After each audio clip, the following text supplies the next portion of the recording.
Hey people, what's up? It's Jameel, and I just want to talk a little bit about some of my adventures. Now, I got one situation. It's really crazy. It's about actual real Nazis.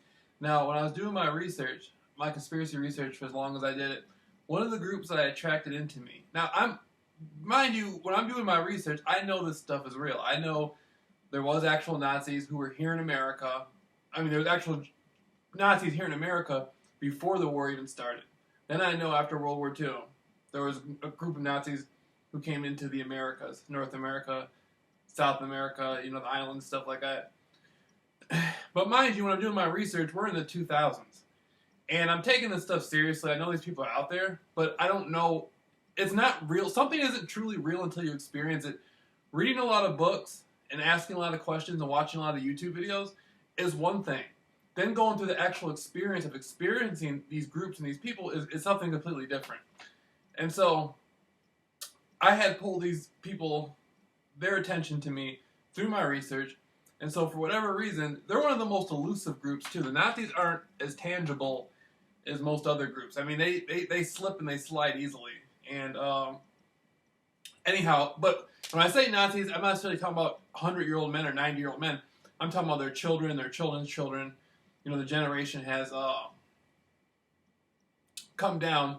And there's always been a strong presence of them in America, and that goes back to the early 1900s and stuff. And back then they had all German schools, and people in the all German schools, when wartime came, it would be the adults and sometimes the younger children in the schools. They would help do things to fund the wars for Germany during World War I and World War II. And they would help orchestrate plans for their country. Just like any other group, Italian people would have their connection to Italy. Irish people would still have their connection to Ireland, and so that's how things were back in like the early 1900s. It was much different than today. Chinese people went to all Chinese schools. The American educational system, the way the world works in America, changed drastically after World War II. And so, anyhow, you have the Nazis, and so every now and then I come across these people, and there's some people who I can tell just look German, and they're really not associated with these people, with the secret societies surrounding the Nazis and stuff like that. And so there's sometimes I can tell, oh, it's really them. You know what I mean? It's them. They don't have an obvious. It's not an obvious look like I'm a Nazi. You know what I mean? It's more like it's hard to explain. Anyhow, these people are deep into psychological operations. And now, when I was staying in Phoenix, these people were constantly trying to figure me out. And I went to an area of a bar. I was sitting out drinking a Coca-Cola, and one of them came and sat next to me.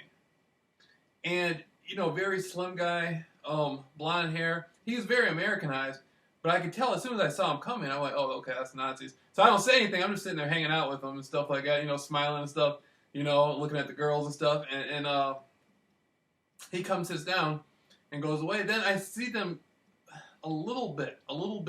I see them around Phoenix, like watching me and stuff, and a little bit of action coming into the hotel, in and out of the hotel.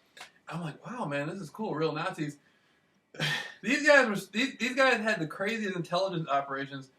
At some point, I guess they saw me. They would see me. I guess they would see me, my interaction with women and stuff, and so they come to find out.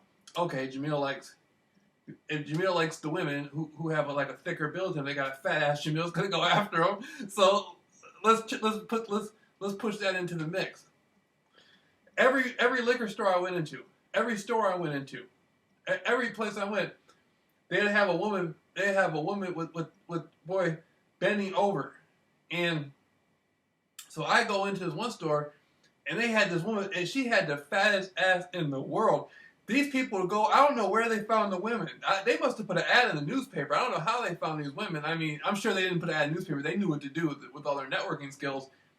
But I would walk into a place, and they had a woman. And at this point, this has been going on for a couple of days, and I'm like, man, this is crazy. This is absurd. You know what I mean? I'm thinking like them. And I say, Jameel, what's gonna? Are you gonna be quiet and not say anything, or how are you going to react to this? And so I said, what? If I like it, I'm going to say something. And so I walk into the store, and this is at the point I'm getting tired of all this stuff, man. And so I walk into the store and I see the woman bent over. Her ass was so fat. And I go, God damn, like that. And everybody, all the people around the store, they were in on it, but they all just look at me. They all just look at me. And one of the girls, there was a short, like sort of skinny Hispanic girl, and she was she was laughing. She was waiting to see what my reaction was gonna be. Like she was smiling and stuff. And you know, I'm like, God damn. As soon as I say it, the woman like gets up, doesn't even look at me, and just walks like it was all part of the operation. So I'm like, oh, okay. I'm like, oh, okay. You know, she don't want the real deal. That's on her. And so I go ahead and I leave. Next time I'm out there, and now I'm out there in Phoenix hitting the jump rope, right? And it's hot and stuff like that.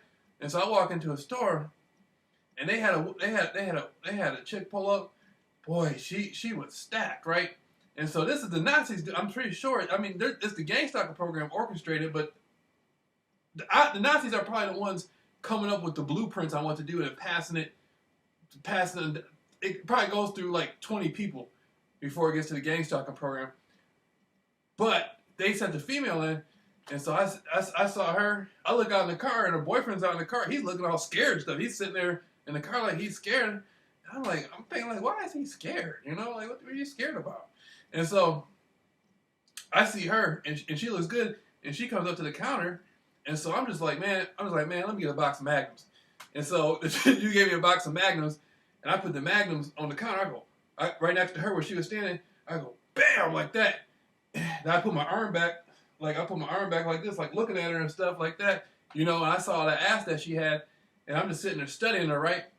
And she's starting to look like you could tell her body's starting to move. She's starting to enjoy it, like the way I'm looking at her. And then I pick up my phone. I'm like, okay, I got my own little operation. And so she's standing right here, and I got the box of Magnums right in front of her on the counter. Like, you know, like, oh, okay, you already, you know, she's sitting there smiling, trying not to laugh. You could tell she's enjoying it all. And I'm like, you know why I put those there? I put those there for you. You know, I want you to see those. And so I get on the phone. I didn't say it, but she knew. I get on the phone, and I'm like, yeah, I'm at the hotel, you know, the Best Western. Yeah, man, I'm at room such and such. No one's on the phone. I'm just playing. No one's on the phone. Da, da, da. And so I'm like, so I'm sitting there talking, and she's hearing me saying, I'm at the Best Western Hotel. She's hearing me say what room I'm in. She's hearing me say everything. And I put with the Magnums right there. And while I'm doing this, I'm still staring at her. I'm still staring at her ass. And then her boyfriend's in the car still looking, whoever he is, one of the gang stalker, he's still in the car looking scared. And so at that point, I take my phone number, and I'm still pretending like I'm talking on the phone, just because I'm trying to see how she's gonna react to it. And I ended up writing my phone number down on a piece of paper and just leaving it. And then I picked up the Magnums like that and went bam, it blew up my phone number right there. You know what I mean? Just like that. I never actually. Of course, she never called my phone. See, the gang stalker program had these people so spooked, they think they can't contact you. They think, oh my God, everywhere I'm going, I'm being followed and stuff, and I'm working for the program, blah, blah, blah. And, you know, I just let her know if you want to come back to the room. And then she's walking out to the car with the guy, and the whole time she's walking out, she's steady looking back at me inside the store. She's walking out with him, but she's walking out to the car to get with him, but she keeps looking back, looking at me. And so at that point, I'm going to the hotel. I'm kicking it, right? I'm kicking it at the hotel. Then I end up meeting another girl. I end up meeting the female there, right? And now she was called in specifically to do the gang stalking, but at that point, she didn't really know what was going on. She looked like she needed money real bad, and they were using her for something. And so that's when I get it. That's when I start talking to her. We end up going back to the room. I was talking to her and another guy who was around. Who he worked there. He worked there at the place at the Best Western. He worked there, and so he's just sitting there by the pop machine. I'm just talking stuff. I'm talking to her, and so I get her back to my room, bring her in there. I got the Magnums already, right? So I bring her inside the room, smash her real quick, boy. Had her in there screaming her goddamn head off. And so I'm like, I'm in there, boy. I'm in there. I'm trying to run through that damn box of Magnums. She's like, I gotta go back to my room. She's like, I'm sore. I gotta go back to my room. I'm tired. I gotta be up tomorrow. I'm like, oh, okay. And so we get through. She's walking out the room, right? And the next day they're using her in the program. that's the only reason why she came to the hotel to begin with.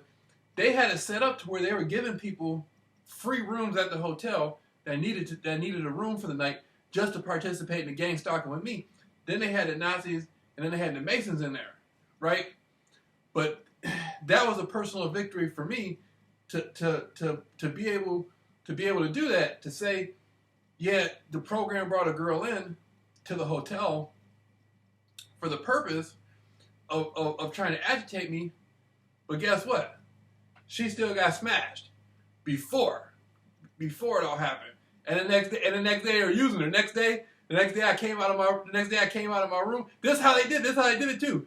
They moved her from the upstairs to the downstairs, and so I come out of my room and I'm walking, and so I'm like, I look back and they got her looking, and I'm thinking like, you know, like I